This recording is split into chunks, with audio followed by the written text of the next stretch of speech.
Hello আসসালামাইকুম, সবাই কেমন আছেন? আশা করি সবাই ভালো আছেন। আজকে সকালবেলা উঠি, মা মা কালকে থেকে অসুস্থ, কালকে ঘুরি উঠছে, এখন ফাঁক করতে হবে।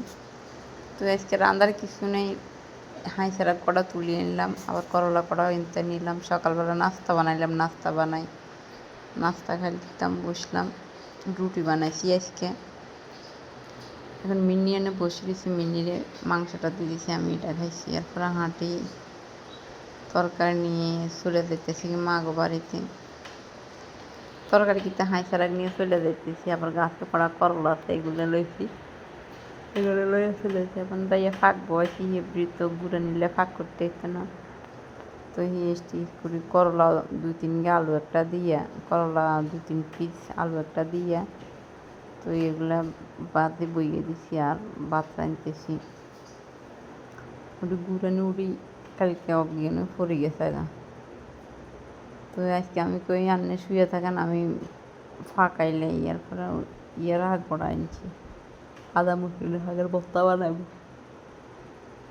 এরপরে যখন চুলের ভিতরে ফাঁক করে, কিন্তু আসলে অনেক কষ্ট, মানে গ্রাম দেশে যারা থাকে দুপুরবেলা ফাঁকটা করতে চুলের দুয়ারে, মানে গরমের দিনে অনেক কষ্ট হয়, প্রচণ্ড গরম হইতেছে।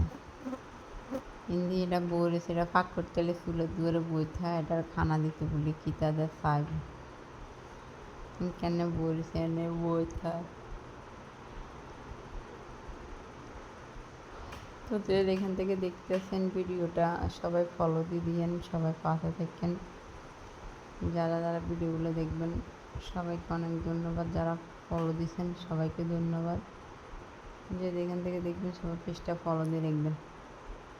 নিত্যালা থোড়া একটা বাইরেছে, মানে মিনিট থেকে এটা বাইরে দিতে পারেন না, রান্নার এটা সারান, এটা দিয়ে বাবক দূরতেই আছে, একটু ছুটি দেয়, এরপর আবার এটা ধরে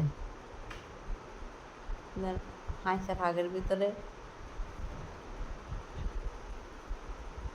পানি দিয়ে বেশি হয়ে গেছে, আগের তরকারি একটু আছে, তো আমি কিন্তু একসাথে লই এলাম। তো সবাই ভালো থাকেন, আল্লাহ হাফেজ।